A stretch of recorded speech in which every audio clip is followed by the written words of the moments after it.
Hello viewers, আমি মুশফিক রিফাত। আমি আজকে আপনাদেরকে দেখাবো কিভাবে পাওয়ার পয়েন্টে কোনো কিছু ট্রান্সপারেন্ট করা যায়। চলুন আমি একটা বক্স নিয়ে সেটাকে ট্রান্সপারেন্ট করে দেখাবো। প্রথমে ইনসার্টে যাই, ইনসার্টে যে দেখুন শেপসে যে কোনো একটা বক্স নিলেই হচ্ছে। আচ্ছা, এখানে আমি কোনো কিছু লিখবো, বক্সটা নেওয়া হয়ে গেছে। এখন আমি রাইট বাটন ক্লিক করব, এডিট টেক্সট। দেখুন এখানে আমি কিছু লিখছি। সাপোজ এই গিটারের সাথে যায় সং ইজ লাইফ, সো এটাই আমি লিখছি। লিখে ফন্টটাকে একটু চেঞ্জ করব।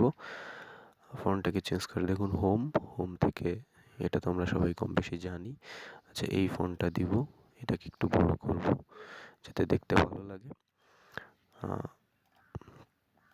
আচ্ছা দেখুন এটা মোটামুটি হয়ে গেছে। এখন আমি এটাকে ট্রান্সপারেন্ট করে দেখাবো। আচ্ছা, তার আগে দেখুন ট্রান্সপারেন্ট কীভাবে করে। বক্সটাকে ক্লিক করব, ক্লিক করে ফরম্যাট অপশানে যাব। ফরম্যাট অপশানে যেয়ে দেখুন এইখানে একটা অপশান আছে ফরম্যাট শেপ। এই যে টোটালটাকে এখান থেকে আমি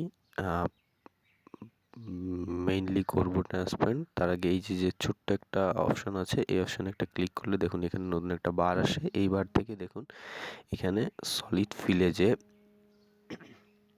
দেখুন ট্রান্সপারেন্সি আছে।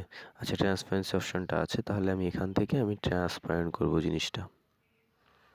দেখুন ট্রান্সপারেন্ট হয়ে যাচ্ছে।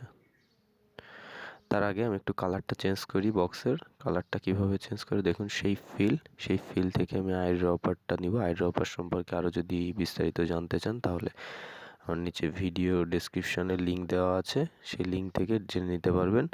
আচ্ছা দেখুন এখান থেকে যে কোনো একটা কালার পিক করছি, তো আমি এই কালারটাই পিক করি যেহেতু এটা অনেক বেশি।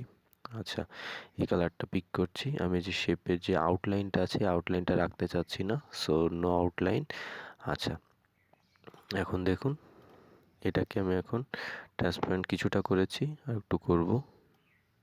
এই যে ট্রান্সপারেন্সি বাড়াচ্ছি, দেখুন আস্তে আস্তে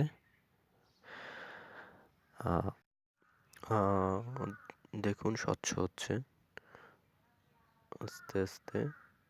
দেখুন স্বচ্ছ হয়ে গেছে গো। লাইট শোতে দেই, দেখুন ঝাপসা হয়ে গেছে।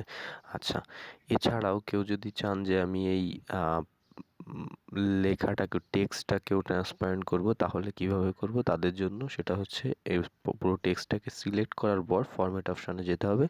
ফরম্যাট অপশানে যেয়ে দেখুন এই পাশে আছে হচ্ছে ফরম্যাট শেপ, আর এই পাশে আছে হচ্ছে ফরম্যাট টেক্সট।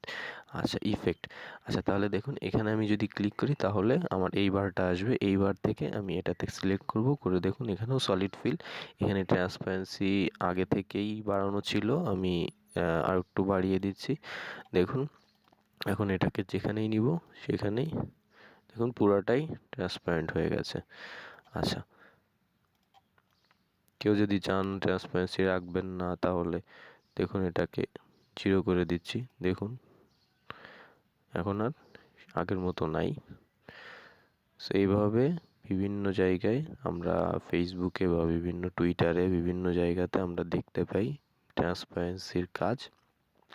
সো ধন্যবাদ গাইজ, ভিডিওটি ভালো লেগে থাকলে চ্যানেলটি অবশ্যই সাবস্ক্রাইব করবেন। ধন্যবাদ।